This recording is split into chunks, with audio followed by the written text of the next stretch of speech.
to see you all.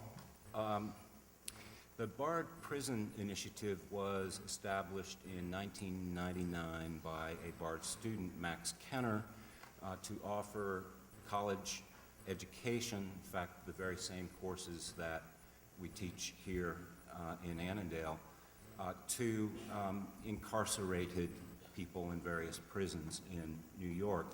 This followed the elimination of all federal and state funding for education in prisons about 20 years ago, even though it was undisputed that college education in prisons is the single most decisive variable in reducing recidivism. So almost 70% of the people that we incarcerate when they're released eventually return to prison.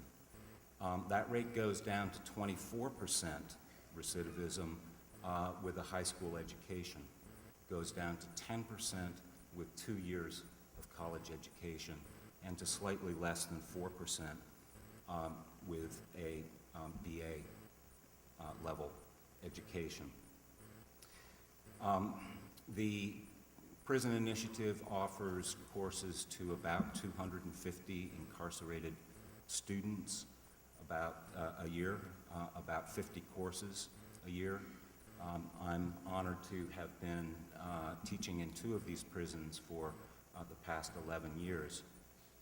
You all probably know that imprisoning our fellow citizens is a very big business in the United States. In fact, 1 out of every 4 people who lives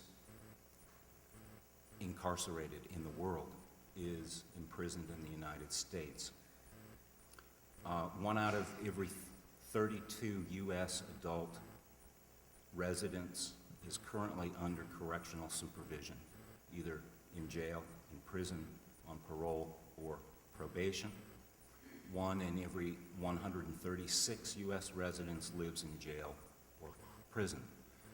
Who is it that we imprison?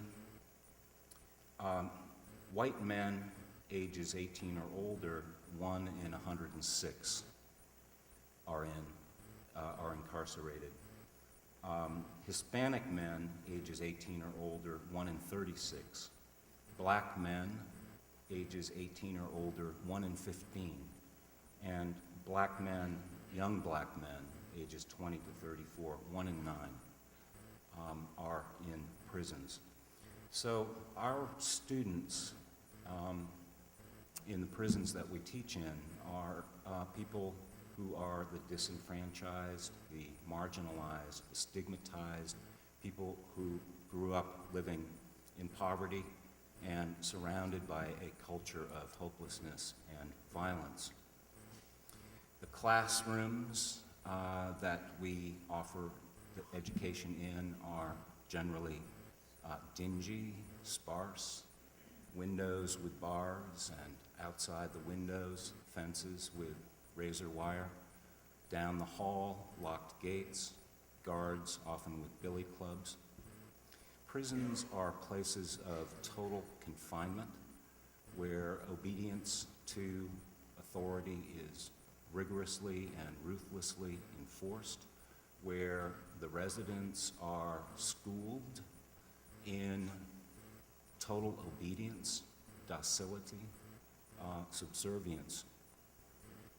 The most remarkable, I think, thing of the many remarkable things that I've taken from teaching in the prisons is the way in which these men and women, the 2 prisons that I teach in are male prisons, the way that they define the meaning of education in this place of total confinement. For them, there is a hunger, palpable hunger, not simply for knowledge, although they delight in the acquisition of knowledge and the skills that we teach to aid in the furthering of knowledge, but it's never knowledge for its own sake. It's knowledge for the purpose of gaining freedom. Freedom in a place of total, absolute confinement. And they see the freedom that they hunger for and that they seek through education as being intimately wrapped up with not simply intellectual development, but spiritual and moral development too. They study and learn in order to become better people.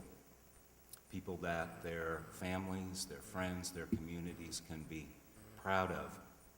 And I often think, since I've started teaching at the prison, that we all have a tremendous amount to learn from our fellow Bard students who happen to be incarcerated. What would it mean to be beginning your educations and to be teachers where that kind of hunger and where the stakes of what you're doing are so profound, are so important in terms of making us better people. I want to end with an anecdote about a student that was in the very first class that I taught at Eastern Correctional Facility, a maximum security prison 30 miles down the road from here. I'm going to call the student Jamal. Jamal was not amongst the most successful students that I have had. English was not his first language. He, over the years, his spoken English became quite good, but he continued to struggle with his writing. Nevertheless, Jamal is, without question, one of the very best students that I've ever had. He worked so hard and with such a spirit of curiosity and delight and happiness in his studies. A couple of years ago, Jamal was denied admission to the BA program for the second time. He had earned his AA degree and then applied to the BA program, which is, admission is through the regular admissions office here at Bard College. It's highly selective. Not all qualified students are able to get in. Our resources aren't large enough to admit all of the qualified incarcerated students that we would like to. And the second time was his last chance. About 2 months before the readmission application was due, Jamal learned that he had the opportunity to be transferred to another prison that did not have a college program, where he would be able to see his wife and 2 children more frequently than the once every 6 months that he was allowed at Eastern Correctional Facility.